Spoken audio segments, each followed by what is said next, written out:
Should Guildford maybe have a third railway station? That's what the area's MP reckons.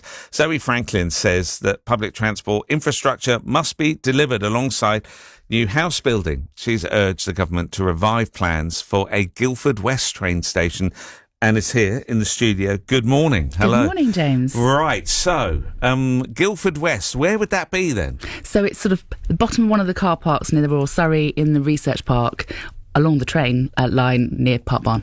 OK, so it's not a new train line. No. It's just another stop. Yep. All right, why are you calling for it? So it's been an idea that's been around for a very long time, actually since I was a councillor, which is quite a long time ago now.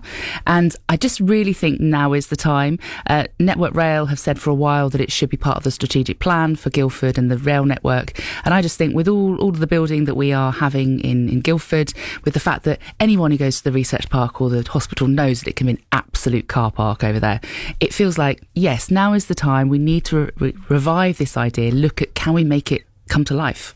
So for those that maybe, what line is that on? Can you explain? So there's a couple of options. It's one of those conversations I keep having. So there's an option where it would go to Reading, so you'd be able to get the Gatwick train. It would also be on the run to Farnham. So you could also use it as a shuttle between Guildford Town Centre and the hospital.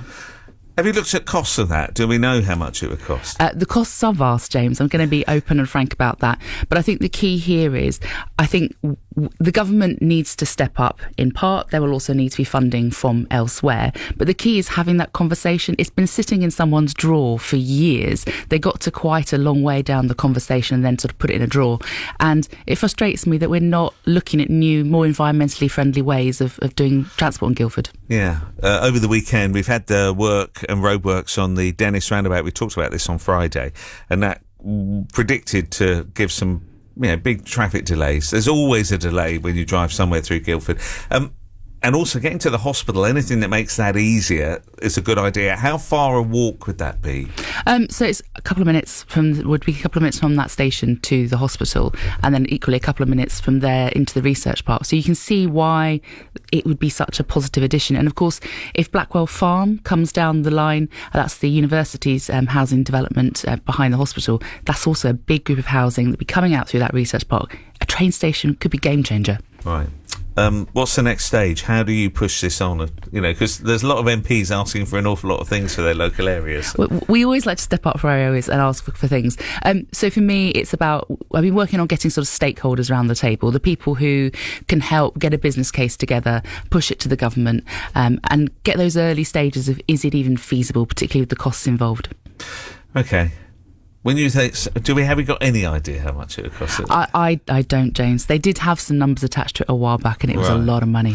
Yeah, nice idea though. And because whenever we're talking about housing, what does tend to happen is everyone says there's no infrastructure for any of that stuff, and I don't know. Mind you, would it make train journeys longer for somebody wanting to get to Gatwick or one more stop, I guess? It would slightly, but I guess it's one of those ones where you go, the benefits outweigh that extra couple of minutes.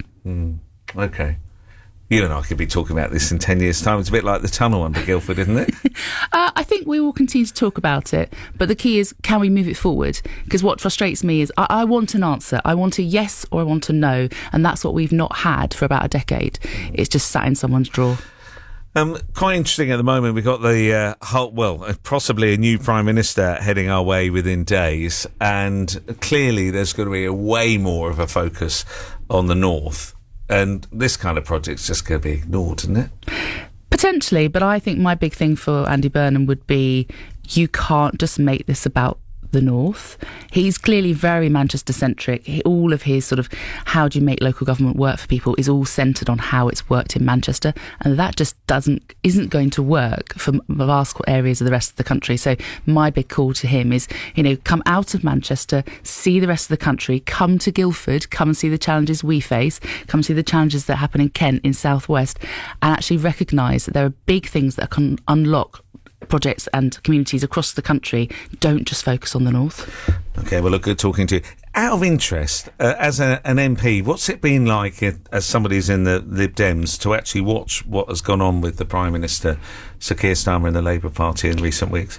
It's been really frustrating because King's Speech, there was a lot of legislation, really great legislation, particularly around social housing and other housing issues, and it's just all come to a grinding halt, and that's incredibly frustrating because you're there to serve the people of the country and get things done, and we just haven't got things done, and sort of lots of whispering in corridors from the Labour Party. So I just want this sorted now. All right. And do you actually feel like that everything's sort of stopped waiting for... We've had pieces of legislation that were supposed to come that haven't come. I was expecting the representation of the People Bill on Tuesday this week. That's now been pulled and will come back later in the year.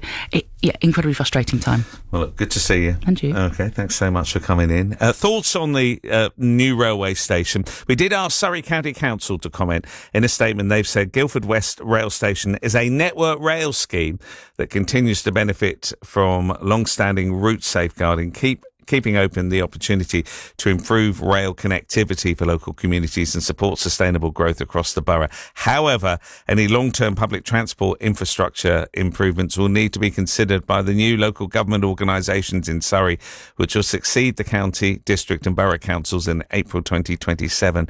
Well, you can read more on the story online right now, bbc.co.uk/Surrey. And actually, while Zoe's here, before you go, just a comment on that. We're going to get this whole change of Surrey County Council. Do you think, and I said earlier in the year, they're just going to everything's going to be pushed down the line now. Is that an example of that? Yeah, absolutely. I mean, Surrey have been incredibly difficult to get around the table for these conversations. I've had a couple of meetings and have yet to get anyone from Surrey to sit at a table with me on this. So I will be talking to the new authority, and it's very frustrating with Surrey because, we're all elected to serve the people right now, and I feel like everything, as you say, has just been kicked down the road to the new authority. Zoe, thank you. You came back, and if they want to come back and say more, they're more than welcome to. Surrey County Council, thank you.